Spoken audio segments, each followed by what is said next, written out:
পাহাড়ি অরণ্যের নিস্তব্ধতা ছিঁড়ে নিস্তব্ধ ঝাউবাগানটি যেন এক জীবন্ত বিভীষিকার মতো দাঁড়িয়ে আছে। আদিবা তার মনের সবটুকু সাহস সঞ্চয় করে আদিত্যর খোঁজে সেই অন্ধকারে এসে দাঁড়ালো, কিন্তু চারদিকে আদিত্যর কোনো চিহ্ন নেই। লিসার জোর করে পরিয়ে দেওয়া টকটকে লাল মসৃণ শাড়ি, কপালে ছোট টিপ আর গাঢ় লিপস্টিকে তাকে আজ অপার্থিব রূপসী লাগছে, কিন্তু শাড়ির দীর্ঘ আঁচল সামলাতে সে হিমশিম খাচ্ছে। আদিবা কাপা কাপা গলায় ডাকলো, ভাইয়া, আদিত্য ভাইয়া, তুমি কি এখানে? কোনো উত্তর নেই, শুধু ঝিঝি পোকার ডাক আর হিমেল হাওয়ার দাপট। আদিবার বুকের ভেতরটা ধক করে উঠল। তার বারবার মিনির কথা মনে পড়ছে। আসার সময় একা না এসে যদি মিনিকে সাথে নিয়ে আসতো, তবে হয়তো এই অন্ধকার তাকে এতটা ভয় দেখাতে পারতো না। আদিবা নিজের শাড়ির আঁচলটা বুকের সাথে শক্ত করে চেপে ধরে এদিক ওদিক আদিকে খুঁজতে লাগলো। ঠিক তখনই অন্ধকারের আড়াল থেকে ধীর পায়ে বেরিয়ে এলো শায়ন। আদিবা তাকে দেখে চমকে পিছিয়ে গেল। শায়নের মুখে এক কুৎসিত মেকি হাসি।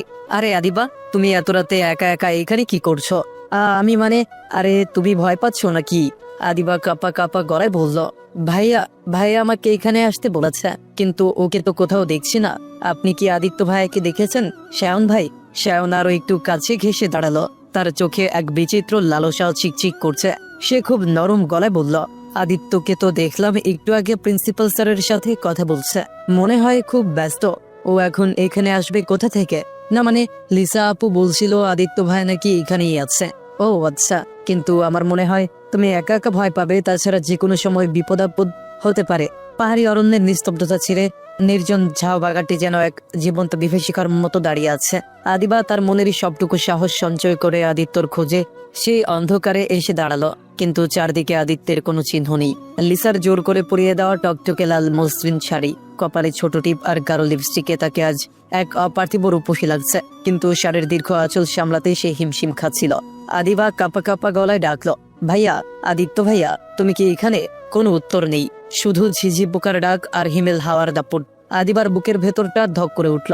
তার বারবার মিনির কথা মনে পড়ছে। আসার সময় একা না এসে যদি মিনিকে সাথে নিয়ে আসতো, তবে হয়তো এই অন্ধকার তাকে এতটা ভয় দেখাতে পারতো না। আদিবা নিজের শাড়ির আঁচলটা বুকের সাথে শক্ত করে চেপে ধরে এদিক ওদিক খুঁজতে লাগলো। ঠিক তখনই অন্ধকারের আড়াল থেকে ধীর পায়ে বেরিয়ে এলো শায়ন। আদিবা তাকে দেখে চমকে পিছিয়ে গেল। শায়নের মুখে এক কুৎসিত মেকি হাসি। চলো আমি আর তুমি মিলে আদিকে খুঁজে বের করি। কথাটা শেষ করে শায়ন হুট করে আদিবার নরম কবজিটা নিচের শক্ত মুঠোয় বন্দি করে নিল। আদিবা শিউরে উঠে হাত সরিয়ে নেওয়ার চেষ্টা করে বলে উঠল, না না, আমি একাই খুঁজতে পারবো, আপনি প্লিজ আমার হাত ছাড়ুন। শায়ন হাত না ছেড়ে আদিবার আরো ঘনিষ্ঠ হয়ে দাঁড়ালো। সে অভয় দেওয়ার ছলে বলল, আরে আদিবা, ভয় পাচ্ছ কেন? আমি তো আদিত্যর ক্লাসমেট, আদির মতো আমিও তোমার বড়। বিপদে বড় ভাইয়ের হাত ধরতে লজ্জা কিসে? চলো আমার সাথে। আদিবা এবার বুঝতে পারলো সে এক ভয়ঙ্কর ফাঁদে আটকা পড়েছে, কিন্তু সে এটাও বুঝতে পারলো এখন সে বাড়াবাড়ি করলে পরিস্থিতি আরো খারাপ হবে। সে শায়নের সাথে শক্তিতে পেরে উঠবে না, তাই কৌশলে শায়নের হাত থেকে ছাড়া পাওয়ার চেষ্টা করতে লাগলো। ঠিক তখনই বনের নিস্তব্ধতা ছিঁড়ে হিংস্র গর্জন ভেসে এলো। আদিবা, শায়ন আর আদিবা দুজনেই পাথরের মতো জমে গেল। আদিত্যর গলার স্বর শুনে শায়নের শির দ্বারা দিয়ে হিমশীতল স্রোত বয়ে গেল। আদিত্যর ভেতরের হিংস্রতা আগ্নি অগ্নির মতো জ্বলে উঠল। সে শায়নের কলার ধরে এক ঝটকায় তাকে ঝাউ গাছের কাণ্ডের সাথে চেপে ধরল। আদি, তুই ভুল বুঝছিস, আমি তো শুধু আদিবাকে সাহায্য করছিলাম। শায়নের কণ্ঠস্বর ভয় কাঁপছে। শায়নের কথা শুনে আদিত্যর ঠোঁটের কোণে এক হাসি ফুটে উঠল। সে শায়নের কান ঘেঁষে ফিসফিস করে বলল, সাহায্য? আদিবাকে সাহায্য করার জন্য আমি বেঁচে আছি। তোকে বারণ করেছিলাম না? বলেছিলাম না আদিবার ছায়া থেকে দূরে থাকবি? তোর এত সাহস হলো কি করে? এখন যদি তোকে এখানে মেরে পুঁতে ফেলি, কেউ টের পাবে না। বলেই আদিত্য শায়নের নাকে এক প্রচন্ড ঘুষি বসিয়ে দিল। শায়ন রক্তমাখা মুখে মাটিতে লুটিয়ে পড়লে আদিত্য তাকে লক্ষ্য করে আরো কয়েকটা লাথি মারল। লিসা আড়ালে দাঁড়িয়ে দৃশ্যটা উপভোগ করছিল। সে বুঝতে পারছিল আদিত্যর হিতাহিত জ্ঞান পুরোপুরি লোপ পেয়েছে, কিন্তু আদিত্যের রাগ দেখে আদিবা ভয়ে কান্নায় ভেঙে পড়ে বলল, ভাইয়া থামো, কি করছো? উনি মরে যাবে তো। আদির কানে আদিবার কথা পৌঁছলো না। সে শায়নকে মেরেই চলেছে। ভাইয়া, এসব কি করছে? বড় আব্বু যদি জানতে পারে ভাইয়া আবার মারামারি করেছে, তাহলে ভাইয়াকে আর আস্ত রাখবে না। আমাকে যে করেই হোক ভাইয়াকে থামাতে হবে। ভেবেই আদিবা এগিয়ে গিয়ে আদির হাত ধরে ফেলল। ভাইয়া, আর মেরো না প্লিজ। আদিবার কণ্ঠে প্লিজ আর শায়নের প্রতি দয়া দেখে আদিত্যর রাগ এবার চরমে পৌঁছল। সে শায়নকে ছেড়ে দিয়ে আদিবার দিকে ফিরল। রাগের প্রভাবে আদিত্যর কানে লিসার সেই বিষাক্ত কথাগুলো বারবার প্রতিধ্বনিত হচ্ছিল। এই লাল শাড়ি কি তবে শায়নের জন্যই পরা? আদিত্য আদিবার চুলের মুঠি আলতো করে কিন্তু শক্তভাবে চেপে ধরল। তুই এত রাতে শায়নের সাথে এখানে কি করছিস? আমি মানে ভাইয়া, এসব করতে এখানে এসেছিলি? ভাইয়া তুমি ভুল বুঝছো। আমি তো আদিবার কথা শেষ হতে দিল না আদিত্য। সে আদিবাকে এক প্রকার টেনে হিসড়ে জঙ্গলের আরো গভীরে নিয়ে যেতে লাগলো। আদিবা কাঁদতে কাঁদতে মিনতি করতে লাগলো, কিন্তু ড্রাগের করা ডোজ তার স্নায়ুর উপর এতটাই চাপ সৃষ্টি করছে যে তার হিতাহিত জ্ঞান তলানিতে এসে ঠেকেছে। আদিবার বুকের ভেতরটা যেন এক নিমিষেই হিম হয়ে গেল। আদিত্য তাকে পাজাকোলা করে তুলে নিয়ে একটি পরিত্যক্ত ক্যাম্প হাউসে ঢুকে পড়ল। লিসার বিষাক্ত কথাগুলো তার কানে বারবার বাজছিল। কথাগুলো মনে হতেই মাথায় আগুন জ্বলে গেল আদিত্যের। তোর খুব শখ না শাড়ি পরে অন্য ছেলেদের মুগ্ধ করার? তুই কি ভেবেছিস আমাকে ছেড়ে তুই অন্য কারো হতে পারবি? আদিবা কাঁপতে কাঁপতে অস্ফুট স্বরে বলল, ভাইয়া আমি কোনো ভুল করিনি, আমাকে এখানে নিয়ে এসেছো কেন? বলে সে একবার পেছনে ফিরে দেখার চেষ্টা করলো যদি কেউ এগিয়ে আসে, কিন্তু না। আদিবার সব লড়াই, সব অনুনয় যেন পাহাড়ের গহীন অরণ্যে প্রতিধ্বনিত হয়ে ফিরে আসলো। আদিবার হৃৎপিণ্ড অবাধ্য পাখির মতো পাঁজরের ভেতর আশ্রে পড়ছে। আদিত্য আদিবার কোনো কথাই কানে নিল না। সে আদিবাকে নামিয়ে দিয়ে বিদ্যুৎ বেগে ঘরের খিল আটকে দিল। সেই খিল আটকানোর যান্ত্রিক শব্দে আদিবা বুঝতে পারলো আজ তার মুক্তির সব পথ বন্ধ।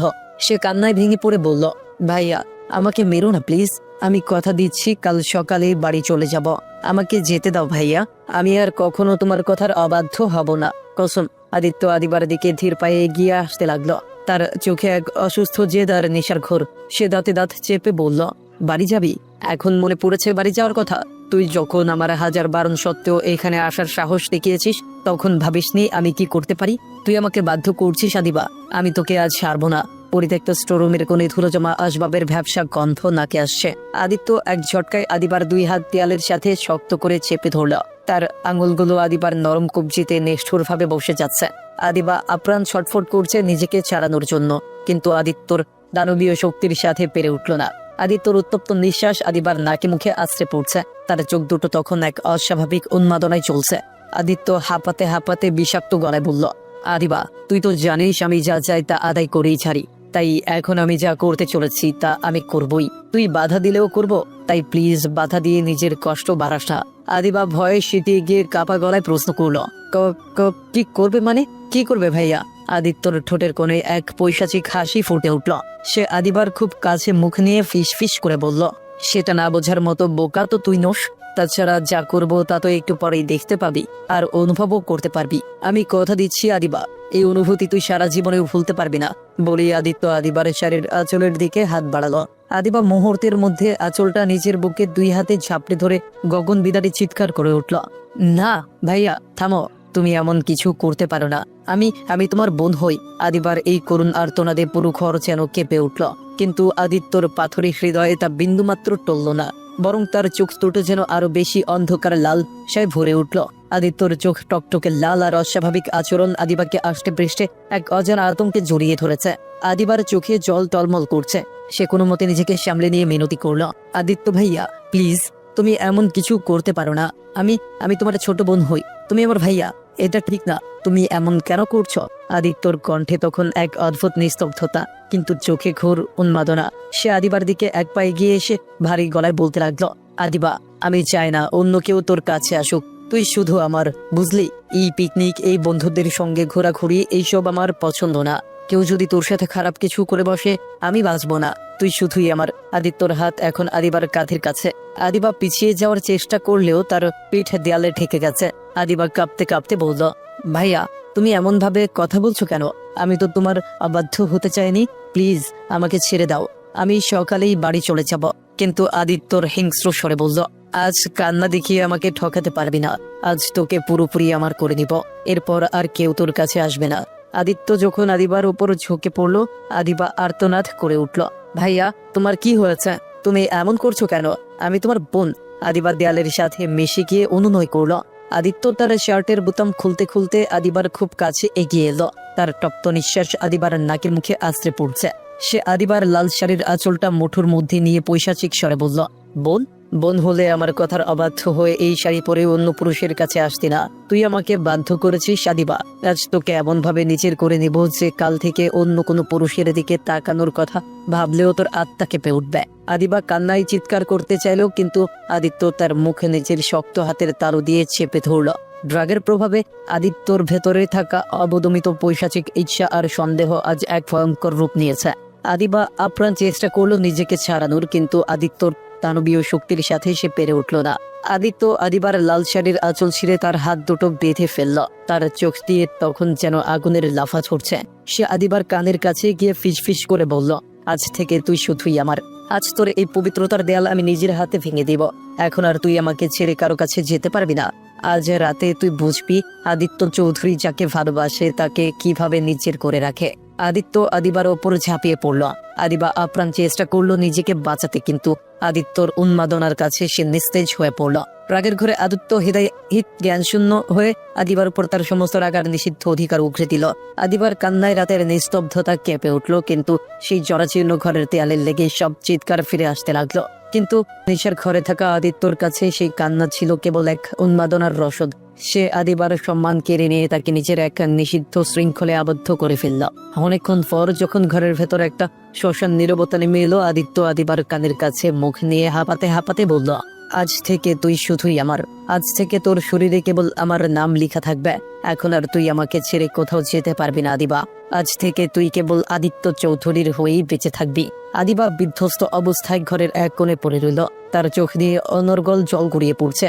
যে ভাইকে সে আকাশ পরিমাণ ভালোবাসতো, আজ সে ভাই তার সমস্ত অস্তিত্বকে কলঙ্কিত করে দিল। সে জানলো না যে এই সব কিছুর পেছনে কারো বিষাক্ত ষড়যন্ত্র লুকিয়েছিল। তো এ